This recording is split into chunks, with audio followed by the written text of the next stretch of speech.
All right, so we have another day in the books for OTAs with the Texans, and the leading news once again, quarterback CJ Stroud is not throwing.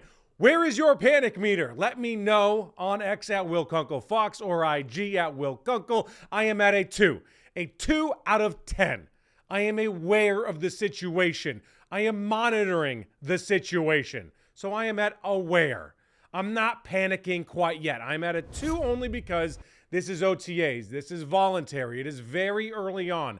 Ideally, you want him to throw. Obviously, you want him to be 100%. DeMeco Ryans says he is dealing with general soreness. I asked him, did he get any work done on his shoulder in the offseason? He declined to answer that question, which I thought was very interesting. But he also says there is no reason to be concerned. Here's what he says. Everybody's going to ask, first, is CJ not throwing again? There's no concerns with CJ.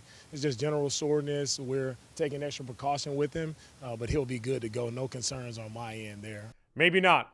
And maybe, and ideally, he knows a lot more than I do. Having said that, you still want him throwing. So I am aware that he's not throwing. I'm monitoring the situation right now. And then when we get into minicamp, then I can start to tick this thing up on the panic meter a little bit if he's still not throwing. If he's not throwing in training camp, then we're in a bad situation because training camp, you got to have your quarterback full board, ready to roll, especially with a brand new offense being intact. Speaking of the offense, interesting day for Chris Strausser, now former offensive line coach for the Texans, because I asked DeMeco Ryans, how is the new offensive line culture evolving? DeMeco has talked a lot about the fact that he wants to change the culture. He wants to change the mindset in that offensive line room. That is why I personally think that is part of the reason why Laremy Tunsil was traded. He was a great offensive lineman, but his culture that he brought and the leadership or lack thereof was not ideal for this room. That's another reason Chris Strausser was fired. Cole Popovich was brought in. And speaking of Cole and Chris, here's what DeMeco had to say about what's different this year.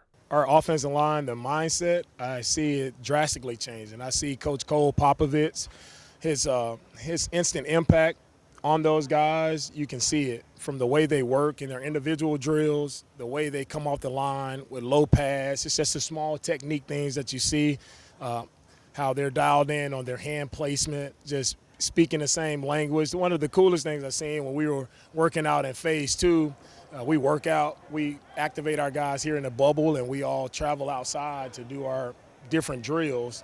And to see the O-line come out and whoever was out first, they waited on the other guys. And they waited, they joined together as a group, and then they traveled down to the opposite end of the field to do their position work. So that just shows me that togetherness, that connection that I truly believe in. You want to be a great unit, you have to be connected. So Cole has kind of spurred that connection, that intensity, the mentality that I'm looking for.